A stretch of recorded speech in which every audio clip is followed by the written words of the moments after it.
సుమన్ టీవీలో మీ business promotions కోసం ఈ కింది నెంబర్ను సంప్రదించగలరు.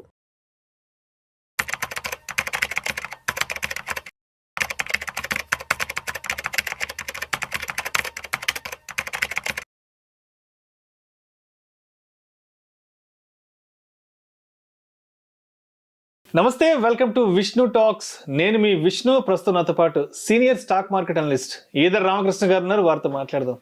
సార్, ఈదర్ రామకృష్ణ గారు నమస్తే. సార్ నమస్తే అండి, విష్ణు గారు.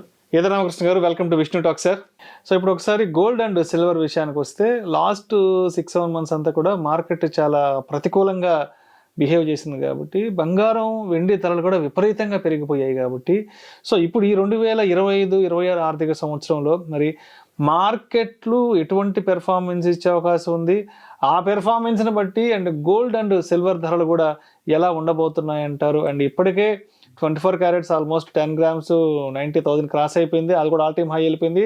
వెండి విషయానికి వస్తే 1,05,000 1,06,000 దాకా ట్రేడ్ అవుతుంది. కాబట్టి ఏంటి ఈ 25-26 ఆర్థిక సంవత్సరంలో గోల్డ్ ధరలు తగ్గే అవకాశం ఉందా, మరింతగా పెరిగే అవకాశం ఉందా, మార్కెట్లో ఉన్న సిచ్యువేషన్స్ని దృష్టిలో ఉంచుకుని? గోల్డ్ కానీ సిల్వర్ కానీ భవిష్యత్తులో సమాంతరంగా పెరిగే అవకాశాలు కనిపిస్తున్నాయండి.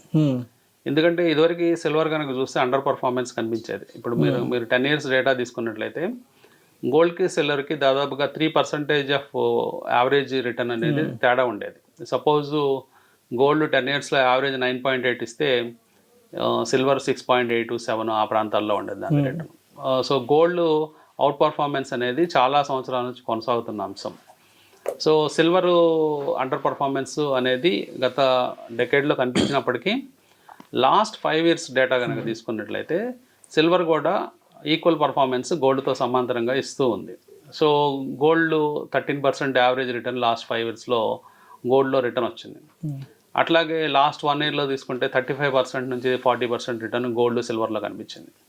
అంటే గోల్డ్తో సమాంతరంగా సిల్వర్ కూడా పెరుగుతూ ఉంది. అంటే సిల్వర్ అవసరాలు రోజు రోజుకి పెరుగుతున్నాయి. లాస్ట్ 5 yearsలో మీరు కొత్త థీమ్స్ కనుక అబ్జర్వ్ చేసినప్పుడు ఎలక్ట్రిక్ బ్యాటరీస్ వస్తున్నాయి, అలాగే సోలార్ ప్యానల్స్ వస్తున్నాయి. వీటిల్లో ముఖ్యంగా సిల్వర్ పాత్ర ఎంతో ఉంది. ఇండస్ట్రియల్ యూజు ఇంకా చాలా అవసరాలు మనకి ఉన్నప్పటికీ, అంటే రైట్ ఫ్రమ్ మెడికల్ ఫీల్డ్ నుంచి డెంటిస్ట్రీ దగ్గర నుంచి, తర్వాత ఇండస్ట్రీల్లో సెమీ కండక్టర్ సర్క్యూట్ బోర్డ్స్ వాటిలో ఉపయోగించే గోల్డ్ కాడ నుంచి, తర్వాత వాటర్ ప్యూరిఫైయర్స్లో ఉపయోగించే సిల్వర్ కానీ, అలా సిల్వర్ యూజ్ అనేది ప్రతి రంగంలో ఉందండి. అంటే జనరల్గా ట్రెడిషనల్గా మనకు తెలిసిన జ్యువెలరీ కానీ, పూజా సామాగ్రి, తర్వాత టేబుల్ వేరు, ఇట్లాంటివి కాకుండా ఇండస్ట్రీల్లో పాత తరం ఇండస్ట్రీస్లో మనం ఈ సెమీ కండక్టర్స్, సర్క్యూట్ బోర్డ్స్, తర్వాత ఫోటోగ్రఫీ ప్రింట్స్ తీయడం, వాటిలో అన్నిటిలో సిల్వర్ పాత్ర ఉంది. కానీ కొత్తగా ఇప్పుడు మనకి టీవీ మానిటర్స్ అట్లాగే మామూలు స్క్రీన్స్, గ్యాడ్జెట్ స్క్రీన్స్, వీటన్నిటిలో వాటి పాలిషింగ్ చేసే విధానాల్లో కావచ్చు దాన్ని సిల్వర్ యూజ్ ఎక్కువగా కనిపిస్తుంది. పర్టికులర్గా మనకి సోలార్ ప్యానల్స్, తర్వాత ఈవీ బ్యాటరీస్, వీటన్నిటిలో ఎంతో కొంత సిల్వర్ యూజ్ ఉంది. కాబట్టి ఒక్కసారి ఈ థీమ్స్ ఎప్పుడైతే పైకి వచ్చాయో ఆటోమేటిక్గా సిల్వర్ కూడా సమాంతరంగా గోల్డ్తో పాటు పెరుగుతుంది. సో సిల్వర్ని కూడా మనము మన పోర్ట్ఫోలియో చేర్చుకోవాల్సిన టైం కనిపిస్తుందండి. సో మనం అబ్జర్వ్ చేస్తే లాస్ట్ డెకేడ్లో మనకి 13.85-8% గోల్డ్ రిటర్న్ ఇచ్చింది. సిల్వరు తక్కువ పర్ఫామ్ చేసిన లాస్ట్ 5 yearsలో సేమ్ 13% సిల్వర్ కూడా రిటర్న్ ఇవ్వడం జరిగింది. కాబట్టి ఇది సీరియస్గా ఆలోచించాల్సిన అవసరం ఉందండి ఇప్పుడు. ఎందుకంటే భవిష్యత్తులో నిఫ్టీలు సెన్సెక్స్లు అనేవి అంత రిటర్న్స్ ఇచ్చే అవకాశాలు లేవు. అంటే అబోవ్ 13% ఇచ్చే అవకాశాలు కనిపించడం లేదు. 12%, 12.5% లేదా 11-12 మధ్యలో ఎక్కడో కన్సాలిడేట్ అయ్యే అవకాశం ఉంది రిటర్న్స్ అనేవి. గతంలో మనకి పాత రోజుల్లో రిటర్న్స్ మనకి ఎక్కువ ఉన్నాయి. అంటే 15-18% కామన్గా వచ్చే రిటర్న్స్ మ్యూచువల్ ఫండ్స్లో. ఆ రిటర్న్స్ అనేవి భవిష్యత్తులో కనిపించవు. అందుకని ఇన్వెస్టర్స్ వాళ్ళ పోర్ట్ఫోలియోస్ని అంటే కొంచెము గోల్డ్ సిల్వర్తో కూడా పెట్టుకోవచ్చు అనమాట. అంటే అట్లీస్ట్ ₹100 ఇన్వెస్ట్ చేసేటప్పుడు ₹10 గోల్డ్లో, ₹10 సిల్వర్లో కూడా వాళ్ళు ఇన్వెస్ట్మెంట్స్ పెట్టుకుంటే వాళ్ళ పోర్ట్ఫోలియోకి వచ్చే డోకా ఏమీ లేదు. అట్ ద సేమ్ టైం కొంత డిజిటల్ ఫామ్లో గోల్డ్ సిల్వర్ హోల్డ్ చేసిన వాళ్ళు అవుతారు. అది కూడా భవిష్యత్తులో returns above average index returns ఇచ్చే అవకాశాలు ఉన్నాయి. కాబట్టి గోల్డ్ డిమాండ్ కూడా బాగుందండి. అంటే గోల్డ్ కూడా భారీగా పెరిగే ఛాన్స్ ఉంది. ఎందుకంటే మనకి మెయిన్గా గోల్డ్కి ఇండస్ట్రియల్ యూసేజ్ తక్కువైనప్పటికీ డొమెస్టిక్ కన్జంప్షన్స్ అంటే పబ్లిక్ కన్జంప్షన్ అట్లాగే సెంట్రల్ బ్యాంక్స్ కన్జంప్షన్ అనేది చాలా ఎక్కువగా గోల్డ్కి ఉంది. అట్లాగే మనకి సిల్వర్కి కన్జంప్షన్ ఎక్కడి నుంచి వస్తుందో మనం ఇందాక చెప్పుకున్నాం. సో అలాగే సిల్వర్ డిమాండ్ సప్లై బ్యాలెన్స్ చూస్తే ప్రస్తుతము సిల్వర్ మనకి ఎవ్రీ ఇయర్ ప్రొడక్షన్ వచ్చేటప్పటికి 1000 మిలియన్ ounces వస్తూ ఉంది. కానీ మనకి డిమాండ్ ఎంత ఉందంటే 1200 మిలియన్ ounces డిమాండ్ ఉంది సిల్వర్లో. సో ఒక 20% ఎక్సెస్ డిమాండ్ అనేది సిల్వర్లో కనిపిస్తుంది. సో ఎవరికైనా ఈజీ గెస్ సిల్వర్ పెరుగుతుంది అనడానికి ఈజీ గెస్ ఇది. అంటే ఈజీగా ఒక 20% రాబోయే రోజుల్లో పెరుగుతుందని మనం గెస్ చేయొచ్చు. అంటే 1,20,000 రూపాయలు టార్గెట్గా పెట్టుకోవచ్చు ఒక ounce. 1 కిలో సిల్వరు 1,20,000 టార్గెట్ పెట్టుకోవచ్చు. అట్లాగే గోల్డ్ కూడా ఈజీగా కొద్ది నెలల్లోనే 1,00,000 రూపాయలు టచ్ అయ్యే అవకాశాలు గోల్డ్ కూడా ఉన్నాయి. అండ్ అదేవిధంగా ఇప్పుడు ఈ ట్రంప్ టారిఫ్ల వల్ల ఎస్పెషల్లీ మన ఇండియాలో ఆటోమొబైల్ సెక్టారు పెద్ద గడ్డు పరిస్థితులను ఎదుర్కోబోతుంది. ఎస్పెషల్లీ ఈవీ సెక్టార్ ఏదైతే గత కొంతకాలంగా ఈవీ సెక్టార్ బాగా రాణించబోతుంది, ఈవీ సెక్టార్దే భవిష్యత్ అంతా కూడా మాట్లాడుకున్నాం. కాబట్టి ఇప్పుడు సడన్గా ఇప్పుడు ట్రంప్ ఎంట్రీతో ఇది మొత్తం కొంత తలకిందులో అయ్యే అవకాశం ఉందంటూ కూడా వార్తా కథనాలు వెలువడుతున్నాయి. సో ఏంటి ట్రంప్ టారిఫ్ అనేది ఇండియన్ ఆటోమొబైల్ సెక్టర్ని ఎంతవరకు దెబ్బతీసే అవకాశం ఉందంటారు అసలు ఇక్కడ? ట్రంప్ అంటే మనకి 25% టారిఫ్స్ ఈ వారం విధించడం జరిగిందండి ఆటోమొబైల్ సెక్టర్ మీద.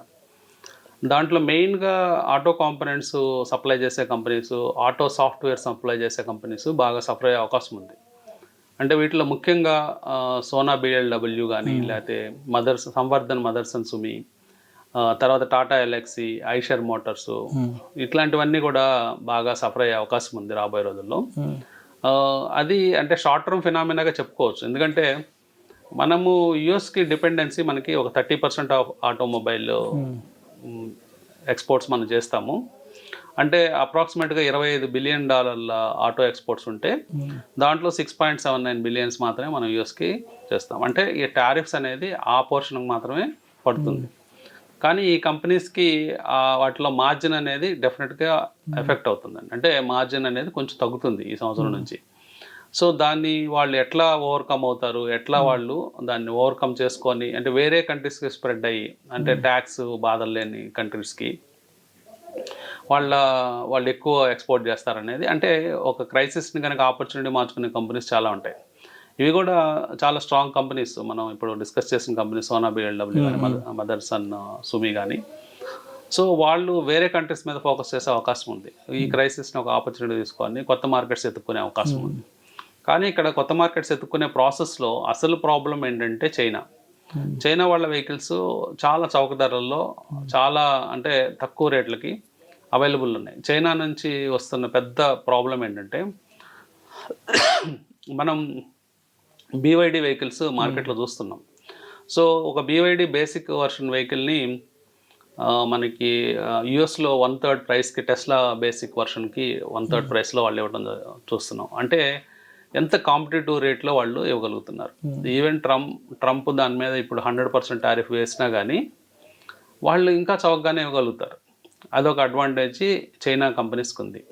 తర్వాత చైనాలో ఉన్న గొప్ప అడ్వాంటేజ్ ఏంటంటే ఆ గవర్నమెంట్ విపరీతమైన సబ్సిడీస్ ఇస్తుంది. వేరే దేశాల్లో మార్కెట్ షేర్ సంపాదించడానికి విపరీతమైన సబ్సిడీస్ ఇచ్చి కంపెనీస్ ఎంకరేజ్ చేస్తుంది.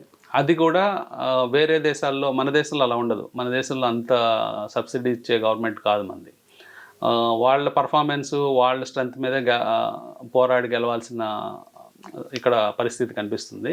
అదే చైనాలో అలా కాదు. చైనాలో ఒక కంపెనీ బాగా పర్ఫామ్ చేస్తుంటే వాళ్ళకి బోనస్లు, సబ్సిడీలు ఇచ్చి గవర్నమెంట్ ఇండైరెక్ట్గా ఎంకరేజ్ చేసి వేరే దేశంలో వాళ్ళు పాగా వేసేటట్టు చేస్తారు.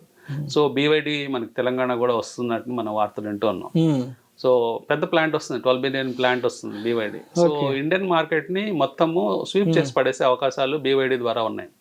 ఎందుకంటే వాళ్ళు ఇచ్చే కంఫర్ట్స్ కానీ, వాళ్ళు ఇచ్చే ప్రైసింగ్ కానీ వేరే కంపెనీస్ ఎవరు కంపీట్ చేసే అవకాశాలు లేవు. సో అందువల్ల ఇప్పుడు ఆటోమొబైల్లో వస్తున్న థ్రెట్స్ ట్రంప్ నుంచి కాకుండా చైనా నుంచి అని మనం ట్రంప్ వేసే టారిఫ్స్ అది పెద్ద విషయం కాదండి. ఎందుకంటే కేవలం 25% ఆఫ్ ద ఎక్స్పోర్ట్స్ మనం యూఎస్కి పంపిస్తాం.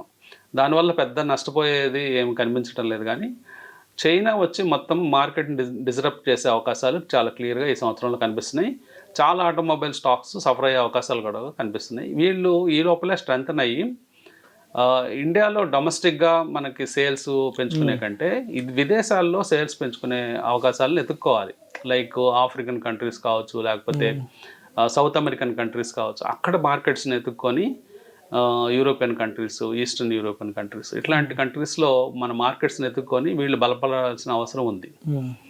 మనం ఒక బీవైడీ గురించే డిస్కస్ చేస్తున్నాం, కానీ ఈరోజు బీవైడీకి ఒక ప్లాంట్ సైజ్ కనుక చూస్తే 50 స్క్వేర్ మైల్స్ ప్లాంట్ ఉంది, ఒకే సింగిల్ లొకేషన్ ప్లాంట్.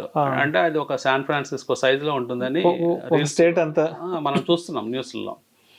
సో అంత పెద్ద పెద్ద ప్లాంట్స్తో, అంత పెద్ద టెక్నాలజీస్తో వాళ్ళు ప్రపంచవ్యాప్తంగా, అంటే ఒక కంపెనీస్ లెవెల్లో వార్స్ అనేవి మనం చూస్తున్నాం. అంటే ఫిజికల్ వార్ కాదు ఇది, ఇదేంటంటే ఫైనాన్షియల్ వార్ అనమాట. అంటే ఒక ఫైనాన్స్ స్ట్రెంగ్త్, ఫైనాన్షియల్ మజిల్తో కూడుకున్న వార్ ఇది. ఇంకా ఆశ్చర్యకరమైన విషయం ఏంటంటే, మనం వింటున్న పేరు బీవైడీ ఒకటే, కానీ బీవైడీ లాంటి కంపెనీలు ఒక 25 ఉన్నాయి ఆటోమొబైల్ సెక్టర్లో అక్కడ అమెరికాలో, చైనాలో. సో అలాంటి కంపెనీస్ కూడా భవిష్యత్తులో బయట కాలు మోపి అన్ని దేశాలు కనుక వచ్చినట్లయితే వాళ్ళు మొత్తం ఆటోమొబైల్ సెక్టార్నే ఆక్రమించే అవకాశం ఉంటుంది. సో కాబట్టి థ్రెట్స్, డిస్రప్షన్స్ అనేవి చాలా కామన్ అండి. అంటే ఇప్పుడు ఈ రోజుల్లో ఏ సైడ్ నుంచి ఎటైనా కానీ మనకి ప్రమాదం పొంచి ఉంది. కేవలం ట్రంప్ చూస్తుంటే ఇక్కడ చైనా నుంచి వేరే రకమైన డ్యామేజ్ జరుగుతాయి. Right. Thank you so much Ramakrishna garu. Thank you.